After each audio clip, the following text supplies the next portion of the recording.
Hello and welcome to another episode of आज का AQI। Delhi में पिछले कई दिनों से एयर क्वालिटी सीवियर कैटेगरी में है, जिसको देखते हुए दिल्ली में ग्रेप स्टेज 3 लागू कर दिया गया है और बच्चों की क्लासेस 1 से 5 तक के बच्चों की क्लासेस अब हाइब्रिड मोड पर चल रही हैं। अभी इस वक्त मैं साउथ दिल्ली के औरबिंदो मार्ग पर हूँ और यहाँ पर एक स्कूल के सामने खड़ा हूँ।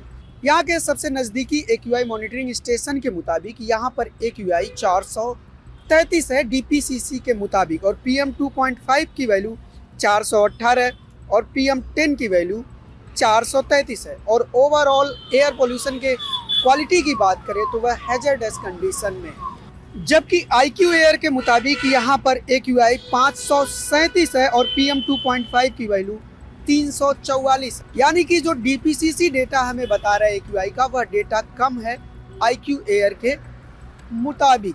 दिल्ली की हवा इतनी खराब हो चुकी है कि डॉक्टर्स पहले ही लोगों को दिल्ली छोड़ने की सलाह दे चुके हैं, लेकिन इस खराब हवा का अगर सबसे ज़्यादा असर किसी पे हो रहा है तो वह है बच्चों और बुजुर्गों पर। इस खराब हवा में सांस लेने की वजह से बच्चों के लंग्स परमानेंटली डैमेज हो सकते हैं, लाइफ लॉन्ग डैमेज हो सकते हैं। वहीं रिसर्च यह भी बताती है कि दिल्ली में हर 3 में से 1 बच्चा आज लंग की बीमारियों से जूझ रहा है इस खराब हवा की वजह से।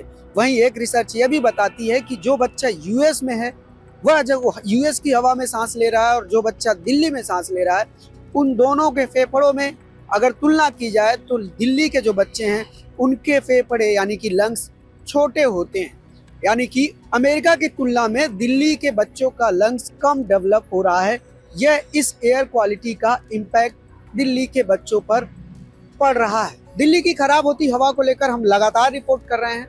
हमने अपनी कुछ दिनों पहले एक रिपोर्ट की थी जिसमें हमने आपको बताया था कि दिल्ली की इस खराब हवा का बच्चों के ऊपर क्या इम्पैक्ट पड़ रहा था, जिसमें हमने बच्चों से बात की थी और उनकी परेशानियां जानी थी, साथ में डॉक्टर्स और एक्सपर्ट से भी बात की थी। वह रिपोर्ट भी आप देख सकते हैं। इसके साथ ही मैं आपको बता दूं कि न्यूज लॉन्ड्री इस हवा को साफ करने के लिए एक मुहिम चला रहा है जिसका नाम है फाइट टू ब्रीथ। हम चाहते हैं कि आप भी हमारे इस कैंपेन से जुड़े।